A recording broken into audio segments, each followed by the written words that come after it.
आज हम पढ़ने वाले हैं NCERT geography class 6 chapter number 4 मानचित्र।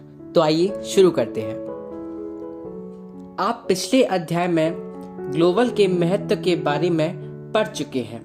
ग्लोब में अध्ययन की कुछ सीमाएं होती हैं। जब हम पूरी पृथ्वी का अध्ययन करना चाहते हैं तब ग्लोब हमारे लिए काफी उपयोगी साबित होता है, लेकिन जब हम पृथ्वी के केवल एक भाग जैसे अपने देश, राज्यों, जिलों, शहरों तथा गांवों के बारे में अध्ययन करना चाहते हैं तो यह हमारे लिए उतना उपयोगी साबित नहीं होता है।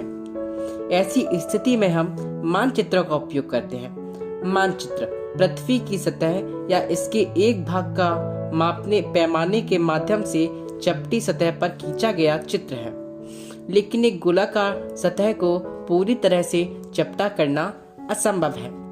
मानचित्र हमारी विभिन्न जरूरतों के लिए आवश्यक है। कुछ मानचित्र एक छोटे क्षेत्र को एवं कुछ तथ्यों को दर्शाता है। दूसरे मानचित्र में एक बड़ी किताब की तरह तथ्य हो सकते हैं। जब बहुत से मानचित्रों को एक साथ रख दिया जाता है तब एक एटलस बन जाता है। एटलस विभिन्न प्रकारों तथा अलग अलग पैमाने से खींची गई मापों पर आधारित होता है।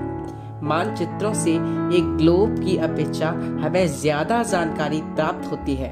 मानचित्र विभिन्न प्रकार के होते हैं, जिनमें से कुछ को नीचे वर्णित किया गया है। भौतिक मानचित्र पृथ्वी की प्राकृतिक आकृतियों जैसे पर्वतों, पठारों, मैदानों, नदियों, महासागरों इत्यादि को दर्शाने वाले मानचित्रों को भौतिक या उच्चावच मानचित्र कहा जाता है। राजनीतिक मानचित्र राज्यों, नगरों, शहरों तथा गांवों और विश्व के विभिन्न देशों व राज्यों तथा उनकी सीमाओं को दर्शाने वाले मानचित्र को राजनीतिक मानचित्र कहा जाता है। थीमेटिक मानचित्र कुछ मानचित्र विशेष जानकारियां प्रदान करते हैं, जैसे सड़क मानचित्र, वर्षा मानचित्र, वन तथा उद्योग आदि के वितरण दर्शाने वाले मानचित्र इत्यादि। इस प्रकार के मानचित्र को थीमेटिक मानचित्र कहा जाता है। इन मानचित्रों में दी गई सूचना के आधार पर उनका उचित नामकरण किया जाता है।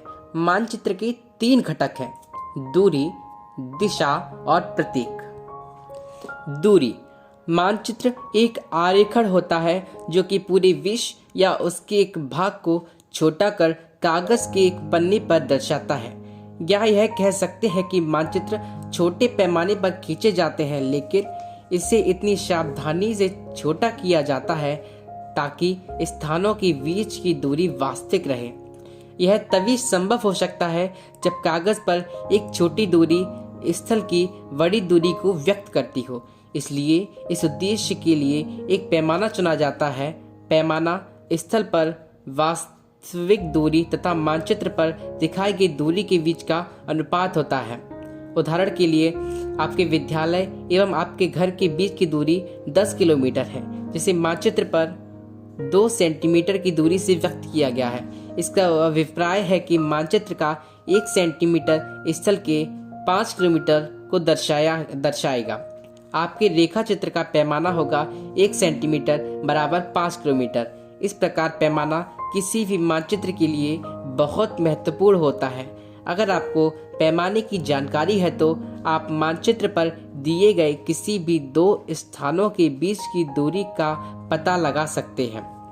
जब बड़े क्षेत्रफल वाले भागों जैसे महाद्वीपों या देशों को कागज पर दिखाना होता है तब हम लोग छोटे पैमाने का उपयोग करते हैं। उदाहरण के लिए मानचित्र पर 5 सेंटीमीटर स्थल के 500 किलोमीटर को दर्शाता है। इसको छोटे पैमाने वाला मानचित्र कहते हैं। जब एक छोटे क्षेत्रफल वाले भाग जैसे आपके गांव या शहर को कागज पर दिखाना होता है तब हम बड़े पैमाने का उपयोग करते हैं। जैसे स्थल पर 500 मीटर की दूरी को मानचित्र पर 5 सेंटीमीटर से दर्शाया जाता है। इस प्रकार के मानचित्र को बड़े पैमाने वाला मानचित्र कहते हैं। बड़े पैमाने वाले मानचित्र छोटे पैमाने वाले मानचित्र की अपेक्षा अधिक जानकारी प्रदान करते हैं। दिशा अधिकतर मानचित्रों में ऊपर दाहिनी तरफ तीर का निशान बना होता है, जिसके ऊपर अक्षर U लिखा होता है। यह तीर का निशान उत्तर को दर्शाता है। इसे उत्तर रेखा कहा जाता है।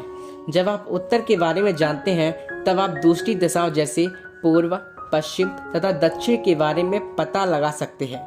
चित्र 4.2 में 4 मुख्य दिशाओं उत्तर, दक्षिण, पूर्व एवं पश्चिम को दिखाया गया है। वे प्रधान दिग्बिंदु कहे जाते हैं। बीच की 4 दिशाएं हैं उत्तर पूर्व, दक्षिण पूर्व, दक्षिण पश्चिम तथा उत्तर पश्चिम। इन बीच वाली दिशाओं की मदद से किसी भी स्थान की सही स्थिति का पता लगाया जा सकता है। चित्र 4.1 से निम्नलिखित दिशाओं का पता लगाइए।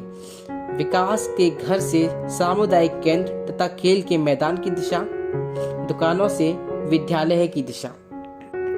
हम दिक्सूचक की सहायता से किसी स्थान की दिशा का पता लगा सकते हैं। यह एक यंत्र है जिसकी सहायता से मुख्य दिशाओं का पता लगाया जाता है। इसकी चुंबकीय सुई की दिशा हमेशा उत्तर दक्षिण दिशा में होती है। प्रतीक, यह किसी भी मानचित्र का तीसरा प्रमुख घटक है। किसी भी मानचित्र पर वास्तविक आकार एवं प्रकार में विभिन्न आकृतियों जैसे भवनों, सड़कों, पुलों, वृक्षों, रेल की पटरियों या कुएं को दिखाना संभव नहीं होता है। इसलिए वे निश्चित अक्षरों, छायांगों, रंगों, चित्रों एवं रेखाओं का उपयोग करके दर्शाए जाते हैं। ये प्रतीक कम स्थान में अधिक जानकारी प्रदान करते हैं। इन प्रतीकों के इस्तेमाल के द्वारा मानचित्र को आसानी से खींचा जा सकता है तथा इनका अध्ययन करना आसान होता है। अगर आप एक क्षेत्र की भाषा को नहीं जानते हैं तथा आप किसी दिशाओं के बारे में नहीं पूछ सकते हैं, तब आप चिन्हों की सहायता के द्वारा मानचित्र से जानकारी प्राप्त कर सकते हैं। मानचित्रों की एक विश्वव्यापी भाषा होती है जिसे सभी आसानी से समझ सकते हैं। इन प्रतीकों के उपयोग के संबंध में एक अंतर्राष्ट्रीय सहमति है।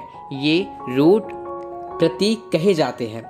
कुछ रूट प्रतीक चित्र 4.3 में दर्शाए गए हैं। विभिन्न रंगों का उपयोग भी इसी उद्देश्य से किया जाता है। उदाहरण के लिए सामान्यतः नीले रंग का इस्तेमाल जलाशयों, भूरा रंग पर्वतों, पीला रंग पठारों और हरा रंग मैदानों को दर्शाने के लिए किया जाता है। रेखाचित्र, रेखाचित्र एक आरेखण है जो पैमाने पर आधारित ना होकर याददाश्त और स्थानीय प्रेक्षण पर आधारित होता है। कभी कभी किसी क्षेत्र के एक कच्चे आरेखण की आवश्यकता वहां के एक स्थान को दूसरे स्थान के सापेक्ष दिखाने के लिए होती है। मान लीजिए कि आप अपने मित्र के घर जाना चाहते हैं लेकिन आपको रास्ते की जानकारी नहीं है। आपका मित्र अपने घर के रास्ते को बताने के लिए एक कच्चा आरेखण बना सकता है। इस प्रकार कच्चे आरेख को बिना पैमाने की सहायता से खींचा जाता है तथा इसे रेखाचित्र मानचित्र कहते हैं। खाका, एक छोटे क्षेत्र का बड़े पैमाने पर खींचा गया रेखाचित्र खाका कहा जाता है।